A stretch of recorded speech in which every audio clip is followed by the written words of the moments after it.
Here's two different solutions for problem 15.181. The second solution is going to be the one involving rotating reference frames. The first solution is not. We're noted that we're given V sub A is 75 inches per second to the right. At this particular orientation, this instant of time, this angle right here is 30 degrees, but we're going to call it theta in general. The distance from here to here is 6 inches. I'm going to call that B, and it's a constant. The distance from here to there is D, and it's going to correspond to the distance to a D prime right here that's marked on the AB rod. And then we'll notice that the tangent of theta right here is B over D. So that means that D can be written out as B tangent theta. So you can see that it varies depending on what theta is. Note that from this angle measurement right here, that if this is theta right here, then this is 90 minus theta. This angle right here is theta. Theta actually measures the rotational rate. Theta with theta dot would measure the rotational rate of the AB rod. And phi over here would measure the rotational rate of the DE rod. So you can see from our angle measurement right here, if we take phi and subtract theta, we're going to have 90 degrees. So there's phi minus theta equal to pi over 2. If we take the first derivative through here respect to time, we get phi dot minus theta dot equal to 0, which implies then that omega DE and omega AB are equal to each other. I'm just going to call that omega vector, omega angular velocity, excuse me. Take one more time derivative across here, and you find that you get alpha DE equal to alpha AB, which I'm going to call that the angular acceleration, and just have the alpha without subscripts. All right, to get omega, we're going to consider the motion of A right here. The motion of A is measured from right here as an x sub A position right there. And x sub A can be written, if you take the sine of theta right here, it's B over that distance right there. So that distance would be B over the sine of theta, which is right here. The reason for the minus sign is that these are positive numbers right here, and x sub A is actually a negative number in this case. But the velocity of A is xa dot. So we're going to take xa dot for this term right here, which you have is sine theta to the minus 1 power. So you're going to end up with a minus 1 sine theta to the minus 2 power, which will minus 1 will cancel that out. Sine theta to the minus 2 power is your sine squared theta right here in the denominator. And then you're going to take the derivative of theta or sine theta with respect to time, and that's going to give you a cosine theta times theta dot. So theta dot is omega. So there's, and the B is repeated from there. So if you plug in XA equal to 75 inches per second, theta equal to 30 degrees, you'll find that the omega at this particular orientation is 3.61 radians per second squared in a counterclockwise direction. Obviously, omega changes with time because there is an alpha associated with this motion. Okay. To find the alpha, what we're going to do is take omega dot, and we're going to do it from right here, where we'll set omega equal to sine squared x sub A dot divided by b cosine theta. So there's the b cosine theta right there. And if you take the time derivative, xa dot, you're going to get 0. So we're going to do the time derivative because phi sub A, A has no acceleration. So x sub A double dot would be 0. So what we have then is going to take the time derivative of this sine squared theta term first of all. So we just repeat the b cosine theta, and derivative of sine squared theta with respect to time is going to give us a 2 sine theta. Derivative of sine theta with respect to theta is cosine theta, and then derivative of theta with respect to time is theta dot or omega. And then we're going to keep the sine squared v sub A term like it is right there, and we're going to take the derivative then of this cosine theta. Now, the cosine theta is cosine theta to the minus 1, so when you do the minus sign, you're going to get, or take the derivative, you're going to get a minus cosine theta to minus 2, so there's the cosine theta to minus 2, and then you have a minus sign. Then you got to take the derivative of cosine theta with respect to time. That's going to give you a negative sign, so that's why the minus sign disappears. And the other sine theta then combines with the sine squared theta that you have from up here, and you get sine cubed theta, and then theta dot's going to be omega. So if you go simplify this a little bit further, so omega dot is equal to alpha, which is equal to, and you simplify all this, you'll get down to this equation right here. Simplifying about as simple as you can make it is this term right here. And then for theta equal to 30 degrees, you plug in your numbers right there. VA is 75 inches per second. B is 6 inches, and so on. And you'll get 52.62 radians per second squared. Now the next step of the problem is to find the velocity of d prime with respect to d. In other words, the mark on this rod AB, we want to find out what is this velocity with respect to the velocity of d, which is a point on the DE rod.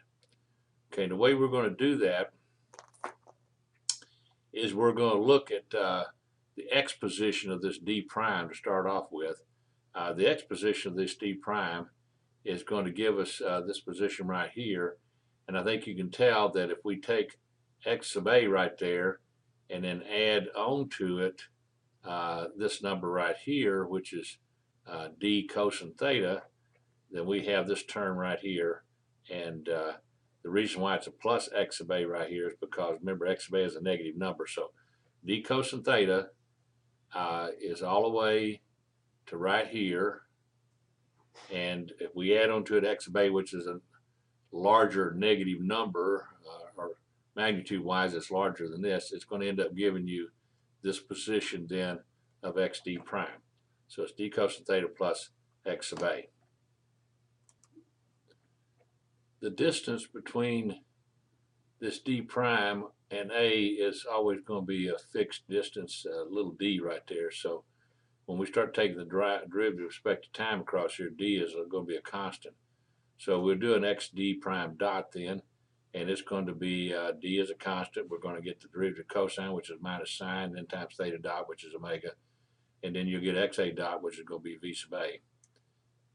Similarly, the y d prime value would be d times sine theta. If you take a look at that, d is right here. This is d sine theta for that distance, and when you take the derivative of that respective time, you'll end up with omega d cosine theta. Then the position x sub d, which is a position of the cap d right here in the x direction, and you can see that if you write that out, because d prime and d don't stay relative to each other, we need to talk about the x position of b of d here, capital D, with respect to this rotation right here, with respect to that motion. So we're going to use b times the cosine of theta right there. I'm sorry, the x position is going to be d times the sine of theta right there, and it's negative again because it's negative in this particular drawing. So x sub d is minus b sine theta, so xd dot would be minus omega b cosine theta, and the y term would involve a b cosine theta right there, and yd dot would be equal to minus b omega b sine theta then. If you take the difference between vd prime and vd, then remembering that the x parts would be this term right here, omega d sine theta plus v sub a, and this part right here, which when you do a minus, it's going to become a plus omega b cosine theta. And then the y parts are going to be, the y part of this one is going to be omega d cosine theta, and the y part of that one's going to be omega b sine theta, and the minus sign will make it be a plus since we're taking the difference in these two.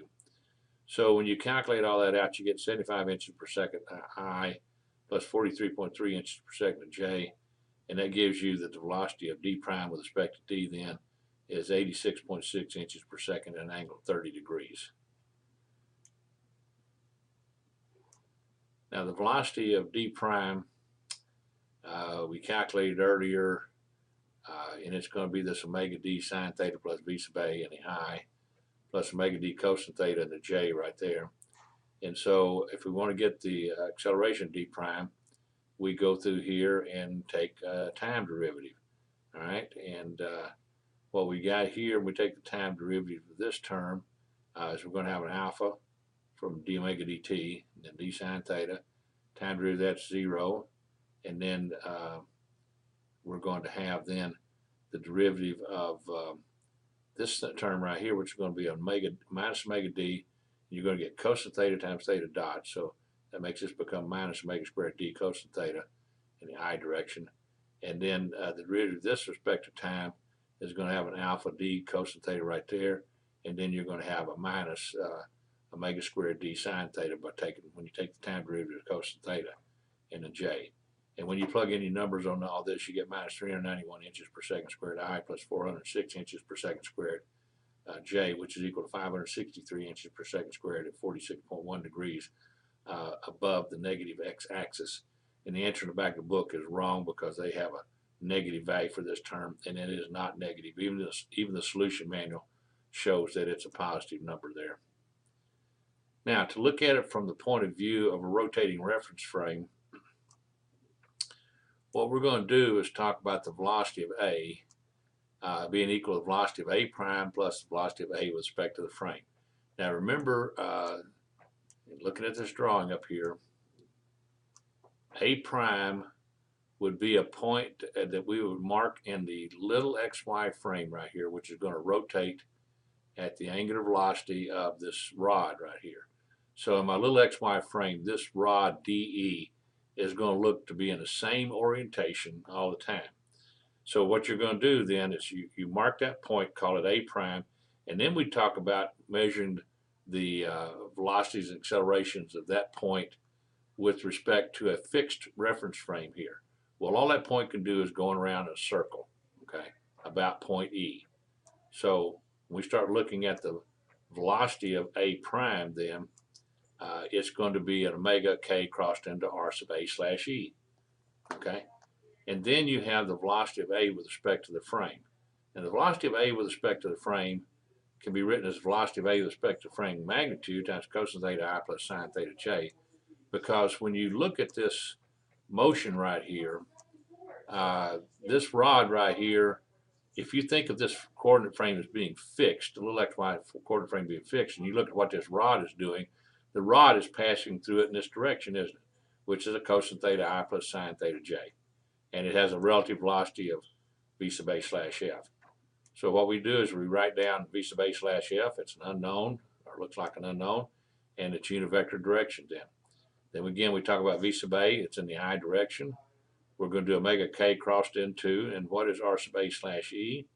Well, r sub a slash e is minus d over cosine theta in the I univector direction. Again, remember d was the distance from, we'll go back to the drawing right here. And your d is this right here. So this distance right here is actually d divided by cosine theta. Right? So that's why we wrote that down. And it is a negative distance out there from r sub a slash c, so it's a negative I. And then you just repeat the v sub a slash frame. Well, when you look at your I coefficients out of this equation, you're going to end up with v sub a being equal to an I coefficient. There's only one, that's v sub a slash f cosine theta. So that allows you to calculate v sub a slash f right away and to get 86.6 inches per second at 30 degrees. And we want to make note that that's the same thing as the velocity of d prime with respect to the frame, because again, looking at that collar as if it was sitting still, it sees the rod coming through at an angle of 30 degrees at this instant. So v sub d prime slash frame is going to have the same value as v sub a slash frame. The j coefficients from this term up here, you're going to get out of here omega d cosine theta. There it is with the minus sign. K crossed into j is a plus I, k crossed into I is a plus j. And then you're going to have v sub a slash frame times sine theta. And so when you plug in what v sub a slash frame is equal to, in other words, VA over cosine theta, you'll get this expression right here that has omega in two terms. So you put those together and solve for omega, and you'll get VA sine theta over, you get VA sine theta over D. And remember that D from above was equal to tangent theta divided by, D is equal to R over tangent theta. And when you put in your numbers here, you'll get 3.61 radians per second, which is the same value that was found before. So we do have then two answers fairly quickly right here using this particular technique. Now to get the acceleration of D prime, we're going to have to first of all get the acceleration of A, because we've got to know what alpha is for these coordinate frames. So we're going to write out that acceleration of A is acceleration of A prime plus the acceleration of A with respect to the frame plus the A Coriolis. Now, the A prime term here is, remember, that's a point that's fixed in the little x, y, z frame, and it's moving around in a circle then about the origin and capital X, Y, Z frame. So it's going to have an alpha crossed R plus omega crossed R. So these two terms together correspond to this A sub A prime. So there's your alpha crossed R, and we've already put down the R earlier as minus D cosine theta I, so it's repeated there. The omega crossed R is going to give you a minus omega squared R, but since R is in a negative direction, the minus signs are going to cancel out, and you'll end up with omega squared D over cosine theta times I unit vector.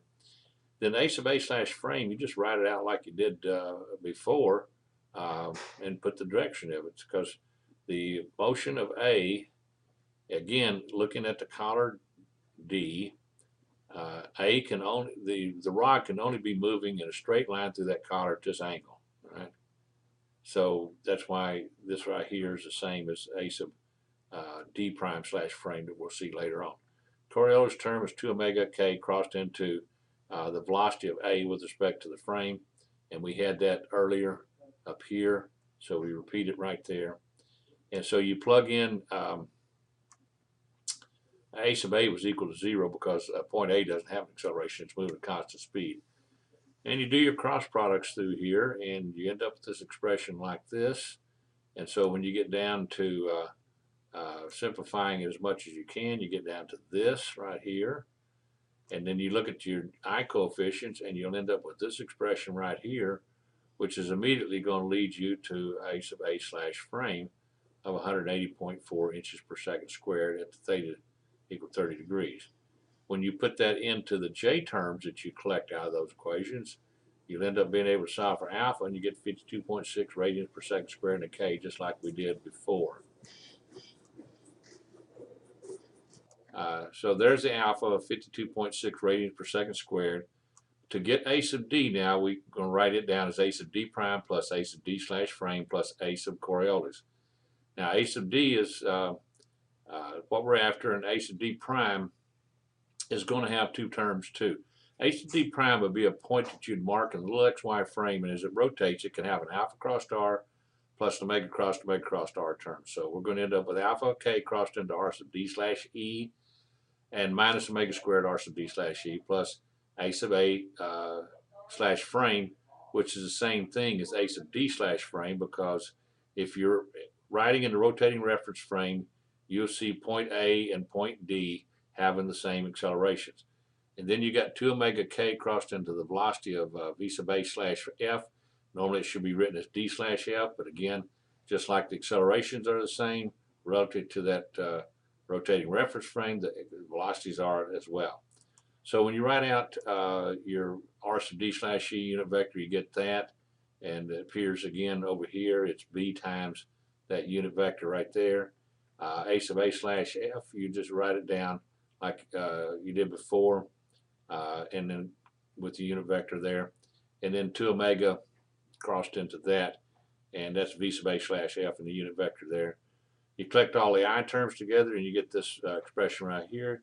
You collect all the J terms together and get that expression right there. And so when you put in the numbers that you have been given, and also that you've determined earlier, you'll get 391 inches per second squared in negative I and 406 inches per second squared in a positive J. Again, it comes out to 563 inches per second squared at 46.1 degrees above the negative x-axis. And as I pointed out earlier, the 406 in the back of the book answer is wrong, because it is definitely in the positive J direction.